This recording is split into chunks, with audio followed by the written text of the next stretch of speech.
નમસ્કાર, કલમ યુદ્ધ સમાચારની સાથે હું છું આપની સાથે પાયલ બામભણિયા। તો જોઈએ આજના મહત્વના સમાચારમાં। બારડોલી લોકસભા બેઠક ખાતે માંગરોળ વિધાનસભા મતક્ષેત્રની ચૂંટણી મંગળવારે વહેલી સવારે 7 વાગ્યાથી મતદાન પ્રક્રિયા હાથ ધરાઈ હતી, જેમાં વિવિધ પક્ષના ઉમેદવારો માટે મતદારોએ મતદાન કર્યું હતું। જ્યારે માંગરોળ તાલુકાના ધારાસભ્ય ગણપતસિંહ વસાવાએ પોતાના વાડી ગામની શાળા ખાતે આવી પહોંચી મતદાન કર્યું હતું। આજે ગુજરાતમાં ત્રીજા તબક્કાનું મતદાન વહેલી સવારથી જ મતદાન કરવા મતદારો પહોંચી ગયા હતા।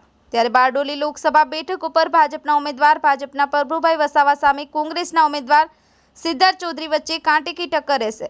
આજે મતદારોએ મતદાન કર્યું હતું, જેમાં મતદારોના મત કોની જોડીમાં છલકાય છે તેના ઉપર ભાજપ કોંગ્રેસના ઉમેદવારનું રાજકીય ભાવિ સીલ થશે।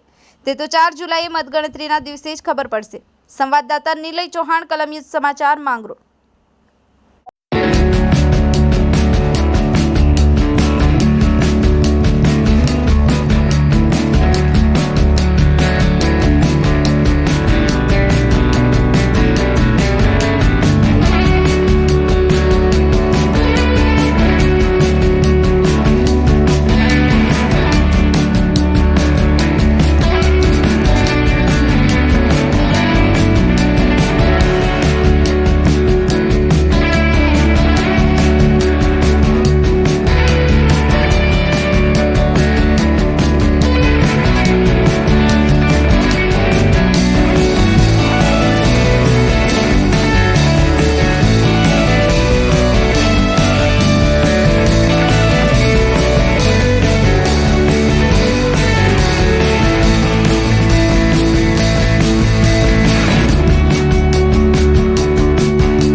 ગુજરાત રાજ્યમાં જ્યારે થઈ રહ્યું છે ત્યારે ગુજરાત રાજ્યના મારા મતદાર ભાઈ બહેનોને વિનંતી છે કે આ લોકશાહીના પર્વમાં ભાગીદાર બનીએ અને શક્ય બને એટલું વધારેમાં વધારે મતદાન કરી આ દેશના વધારેમાં વધારે વિકાસના કાર્યો કરીને હિન્દુસ્તાનને અનેક ઊંચાઈઓ સુધી આપણે પહોંચાડીએ એવી મતદાતાઓને આપણા માધ્યમથી વિનંતી છે।